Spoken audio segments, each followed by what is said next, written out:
Et chez nous, des manifestants se sont rassemblés aujourd'hui devant le consulat américain à Montréal pour dénoncer la police fédérale de l'immigration et ses violentes arrestations au Minnesota.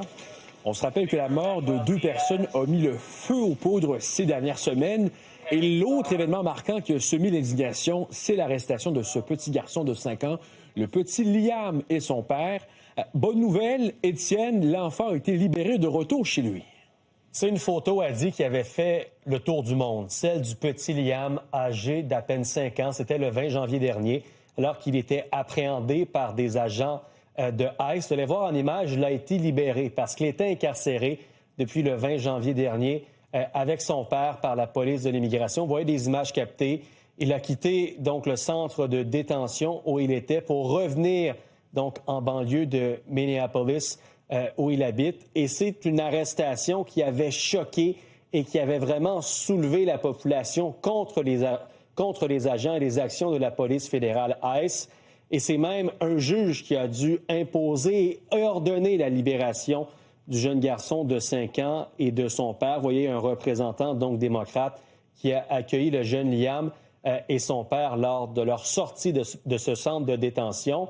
Et on sent, a dit, qu'il y a de plus en plus d'Américains qui désapprouvent les actions et le travail de ICE. Vous allez voir, sondage mené par le réseau Fox lors de la dernière semaine, 59 %, soit près de 2 Américains sur 3, jugent trop agressif le travail de ICE. Et vous voyez, une augmentation, a dit, de 10 % depuis juillet 2025. Seulement un Américain sur 4 qui considère le travail approprié, une diminution de 3 % et 17 % trouvent que les agents ne sont pas assez agressifs. Donc, la perception des Américains qui change par rapport au travail de ICE. Et on peut se demander aussi si la position de Donald Trump, qui continue de défendre le travail de ICE, a un impact sur l'électorat, sur les résultats sur le terrain. Il y a eu une élection hier au Texas assez particulier comme résultat. Un comté qui est toujours républicain depuis des dizaines d'années. Ce sont des représentants républicains. Et hier, c'est un démocrate qui a gagné cette élection pour le Sénat, donc au Texas, district numéro 9. Pour vous donner une idée du changement dans l'opinion politique, a dit, lors de la présidentielle en 2024, Donald Trump avait remporté ce district du Texas par 17 points.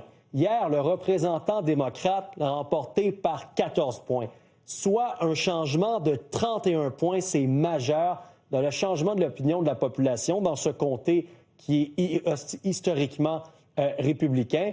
Donald Trump s'est fait poser la question aujourd'hui, doit-il s'inquiéter du changement de ton, du changement de couleur de ce siège de Sénat au Texas? Écoutez bien ce qu'il avait à dire. I'm not involved in that. That's a local Texas race. You mean I won by 17 and this person lost? Things like that happen. Does it worry you about the... Well, you don't know whether or not it's transferable. I'm not on the ballot, so you don't know whether or not it's transferable. Donc, Donald Trump a tenté de minimiser le résultat de ce siège du Sénat au Texas en disant qu'il n'avait pas de lien direct avec l'élection, qu'il n'était pas sur le ticket, sur le bulletin de vote. Or, le président doit probablement ce soir se poser la question, est-ce un cas isolé où cette position des électeurs pourrait se traduire ailleurs à travers les États-Unis, à moins d'1 an des élections de mi-mandat qui doivent se tenir en novembre prochain?